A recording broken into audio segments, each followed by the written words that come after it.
Sefer, de libros y autores. Recibimos en Radio Sefarad a Davide Aliberti, bienvenido. Hola, Raquel.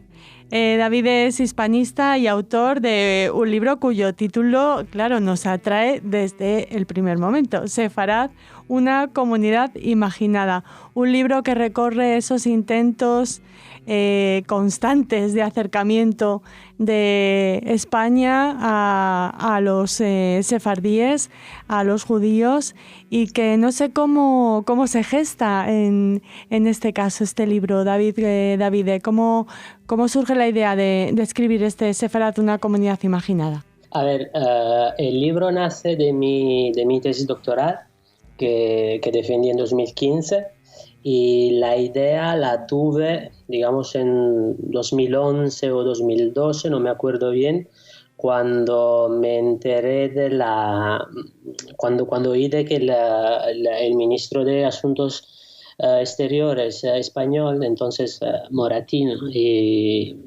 y el ministro de la Justicia, Gallardón, hablaron de una ley para otorgar la nacionalidad a los descendientes de los expulsados en 1492.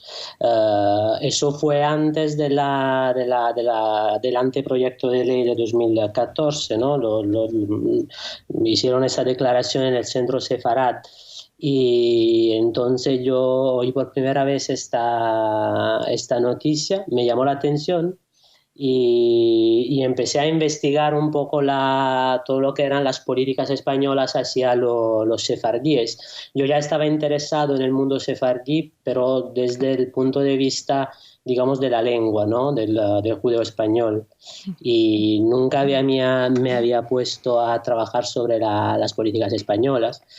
Y nada, me di cuenta de que, claro, había muchos trabajos sobre el periodo entre la mitad del siglo XIX y la mitad del siglo XX, o sea, hasta la Segunda Guerra Mundial, y luego, desde los años 50 hasta hoy, había un vacío, ¿no? No había muchas cosas. Yo creo que solo encontré dos libros, uno de Daniela Rosenberg, ¿no? Publicado también por Marcial Pons, y otro escrito por Antonio Lisbona. Uh-huh. Y también, lo que pasa es... Sí. Nosotros conocemos también esta historia de acercamientos a través de los estudios del profesor Isidro González, que sin duda tú también conoces. Sí, claro, por supuesto, él también trabajó en eso, y me di cuenta de que hubo a partir de los años 50 una serie de acontecimientos, ¿no? Como por ejemplo la exposición bibliográfica sefardí mundial, ¿no? En 1959. Esa fue la primera exposición sobre cultura sefardí, yo creo, a nivel mundial, ¿no? Y luego en el 64, cuando se promulgó el decreto de creación del Museo Sefardí de Toledo, ese también fue el primer museo dedicado a la cultura sefardí, ¿no? A nivel mundial. Y, por ejemplo, esos dos acontecimientos tuvieron lugar durante el franquismo, ¿no? Y luego muchos más. Y me di cuenta de que había una línea de continuidad, ¿no? que conectaba todos esos acontecimientos, que era como un discurso, ¿no? Una manera de acercarse a todo lo que era el legado sefardí español, ¿no? Por parte del Estado, que era un discurso que más o menos se reproducía casi de la misma manera desde los años 20, ¿no? Del siglo XX, desde la campaña filosefardí de Pulido. Uh-huh. Entonces, yo cogí lo que yo llamo el discurso filosefardí, ¿no? Que esta línea de continuidad, y empecé a investigarla, intenté, digamos, ponerle relieve las ambigüedades y los aspectos positivos y negativos, ¿no? Bueno, eso más o menos es el resumen. Luego, claro, el título es una referencia a la obra de un historiador inglés, ¿no? Benedict Anderson, que habló de las comunidades imaginadas, ¿no? Y claro, según Anderson, los miembros de una nación, digamos, como no se conocen todos entre ellos, ¿no? Entonces el sentido de pertenencia a una nación se transmite a través de los medios de comunicación, ¿no? Como la prensa, como la radio, por ejemplo. Y luego esta teoría se aplicó también a las comunidades diaspóricas, ¿no? Por Edward Said, ¿no? El intelectual palestino, y luego el escritor Salman Rushdie, que dijeron que las comunidades diaspóricas, ¿no? En las comunidades diaspóricas el sentido de pertenencia, claro, se transmite, se crea y se transmite a través de una serie de narraciones, ¿no? Que se transmiten a lo largo de la diáspora. Y entonces yo utilicé esta palabra porque, bueno, este concepto, ¿no? de comunidad imaginada para hablar de Sefarad, digamos también como una provocación, porque yo en el libro digo que Sefarad es una comunidad imaginada e imaginaria, ¿no? En el mismo tiempo, porque, claro, la palabra Sefarad es lo que los lingüistas llaman un apax, ¿no? Es una palabra que solo aparece una vez en la Biblia. Y también estamos seguros de que se refería a España, ¿no? Se dice que a lo mejor quizá era una ciudad en Asia Menor, ¿no? Y luego también es una palabra que, digamos, fue metamorfoseándose, ¿no? A lo largo de los años. Antes se hacía referencia a toda la península ibérica, luego a España, ¿no? Entonces yo decía que es una patria imaginaria, y porque no existe realmente, pero bueno, te repito, era una provocación, digamos, y luego imaginada porque está imaginada por todos los sefardíes a través de las historias, de las narraciones, ¿no? Y una serie de narraciones y de historias que, digamos que España, el gobierno español, a lo largo de los últimos 50 años, intentó apropiarse, ¿no? De esta, y de presentarse como séfara. Y bueno, no sé si...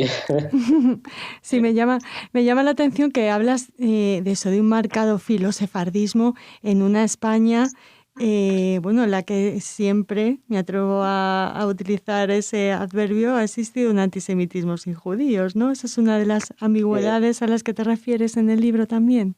Sí, exactamente, sí. Eso, por ejemplo, fue el discurso del antisemitismo sin judíos, ¿no? De este habla muy bien Gonzalo Álvarez Chillida, ¿no? En su libro, es muy conocido, el antisemitismo en España, la imagen del judío, y que fue uno de los libros que me inspiraron, ¿no? Al principio, cuando empecé a escribir. Que es el autor de tu prólogo, perdón, que no lo hemos dicho. Sí, claro, Gonzalo escribió el prólogo del libro, que es un prólogo que, bueno, magnífico, a mí me encanta, y claro, se lo debo a él la publicación del libro, porque él me ayudó muchísimo, hizo la revisión del libro en español, porque digamos que yo bueno, tuve que reescribirlo, ¿no? Porque la tesis estaba escrita en italiano, una parte en francés, y tuve que traducirlo todo al español, y claro, él me echó una ayuda para revisar todo el texto, ¿no? Y bueno, eso fue un trabajo bastante largo. Y claro, sí, es una de las ambigüedades el antisemitismo sin judíos, ¿no? Y como lo que te decía antes, de que toda una serie de iniciativas filosefardíes tuvieron lugar durante el franquismo, ¿no? Yo cojo dos fechas, ¿no? Que están en el título, 1924 y 2015, y digamos que el 1924 corresponde al Real Decreto de Primo de Rivera para la naturalización de los antiguos protegidos de origen español en el Imperio Otomano, y esa fue, digamos, la primera iniciativa, la primera ley, primer intento de naturalizar a los sefardíes, aunque nunca se hablaba explícitamente de sefardíes en esta ley, ¿no? Se hablaba de sujetos de origen español, ¿no? Protegidos con España, solo eran los sefardíes, pero bueno, nunca se hablaba de sefardíes. Y luego 2015, que es el año de la ley, ¿no? De promulgación de la ley de nacionalidad. Claro, de la ley. Y para mí también hay una similitud, ¿no? entre las dos iniciativas de ley. Por ejemplo, el hecho de que las dos tienes un plazo bastante breve. Bueno, la primera, la de 1924, eran 6 años, esta eran 3 años, luego se prorrogó un año más. Y también que las dos básicamente están basadas en la Carta de Naturaleza, ¿no? Y bueno, a mí me parece otra, digamos, confirmación de que este discurso, ¿no? Filosofardí, esta modalidad política, ¿no? Si la podemos llamar así, se reproduce, sigue reproduciéndose, ¿no? Hasta la actualidad y está presente también en la presentación de la ley de 2015. Por ejemplo, yo me di cuenta de que había una misma retórica, se hacía referencia a los mismos conceptos que en los años 20. ¿Te parece que esa dinámica continuará, esa inercia filosofardita? Pues no sé.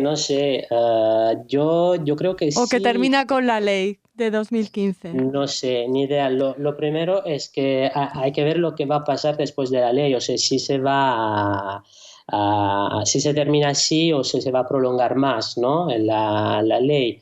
Y claro, hubo ya muchos debates, muchas polémicas, ¿no? Alrededor de esta ley. No sé, la verdad es que esto es un asunto que tengo que seguir investigando, ¿no? A ver un poco cómo cambian las cosas. Eso también es un poco el problema de la historia actual, ¿no? De la historia del tiempo presente, ¿no? Como se le llama, cuando se trabaja sobre asuntos muy contemporáneos, ¿no? A veces es un poco, puede ser difícil analizarlos de manera, digamos, objetiva, ¿no? Porque son cosas que se pasan en el mismo tiempo en el que se están estudiando y, bueno, se puede volver un poco problemático. Bueno, ya veremos. Sí, antes hablabas de provocación, ¿no? En el título en la génesis Sí. del libro y cómo lo decidiste titular. Y claro, ahí hemos repasado el índice del libro y hay epígrafes que que llaman la atención, digamos, ¿no? Y seguro que a mucha gente van a coincidir conmigo. Contribución judía al movimiento nacional es uno de ellos. El mito de Franco Salvador de los judíos, otro. Y los judíos en la España franquista, que, bueno, aquí en Radio Sefarad ese apartado lo conocemos bien gracias, como te decía, por ejemplo, tanto a Lisbona como, por supuesto, al profesor Isidro González, pero que, bueno, que van a llamar la atención, seguro, David, de los que se acerquen a tu libro. No sé si quieres comentar algo sobre estos epígrafes.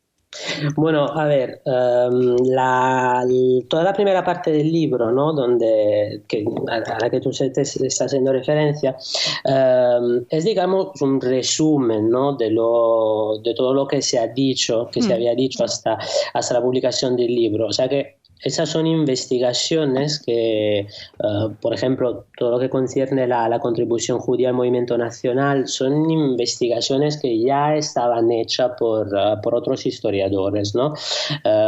Yo, digamos que intenté en esta primera parte ofrecer al lector como un resumen, ¿no? Digamos un panorama general, ¿no? de la situación de este recorrido histórico, ¿no? De este reacercamiento entre España y los judíos, con todas las problemáticas, claro, y las polémicas que hubo. Y hay aspectos, por supuesto, problemáticos, pero claro, bueno, es la historia. Yo, cuando te hablaba de provocación, te hablaba también, bueno, de que cuando yo digo que Sefarad no existe, ¿no? Esa fue, digamos, esa es la provocación más grande, ¿no? Que hice, en el sentido de que cuando hablamos de Sefarad, ¿no? Hablamos de de un periodo histórico, ¿no? De la historia de España que, digamos, se sitúa en el periodo que se conoce como Al-Andalus, ¿no? Pero en realidad no fue una patria judía, no fue hay muchos estudios que confirman de que la convivencia, ¿no? La tolerancia, en realidad no fue tan pacífica, hubo muchas persecuciones, hubo conflictos, ¿no? Fue más una sociedad dividida por castas que el crisol de las tres culturas, ¿no? Como se intenta presentarla. Entonces yo me acuerdo, por ejemplo, en una charla que tuve con el periodista francés, ¿no? Pierre Assouline, que publicó un libro, El regreso a Séfara, ¿no? No me acuerdo cómo se llama en el título original, pero él cuenta su historia, ¿no? De su intento de obtener la nacionalidad española por la ley de 2015, y cuando yo le comenté, que yo estoy en el libro, digamos, aparezco en su libro, cuando yo le comenté sobre mi teoría de Séfara que no existe, que es una patria imaginaria, bueno, a él no le gustó mucho, ¿no? O sea, que no estaba de acuerdo conmigo, ¿no? Este mito de Séfara, ¿no? Si podemos llamarle así, es un mito, en efecto, es un mito, ¿no? Esa es de verdad la provocación, ¿no? que yo hago en el libro, pero bueno.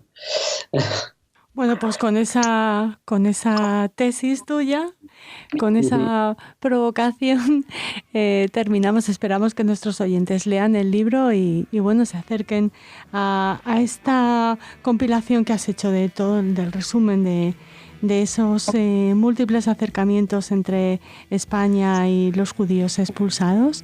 Y también, bueno, quizá la segunda parte pues es uno de los primeros libros en los que se recoge la ley de nacionalidad y bueno, tu análisis sobre esta ley. Así que esperamos que les interese a nuestros oyentes. Te agradecemos muchísimo que hayas atendido nuestra llamada y hasta siempre, Davide. Gracias, adiós.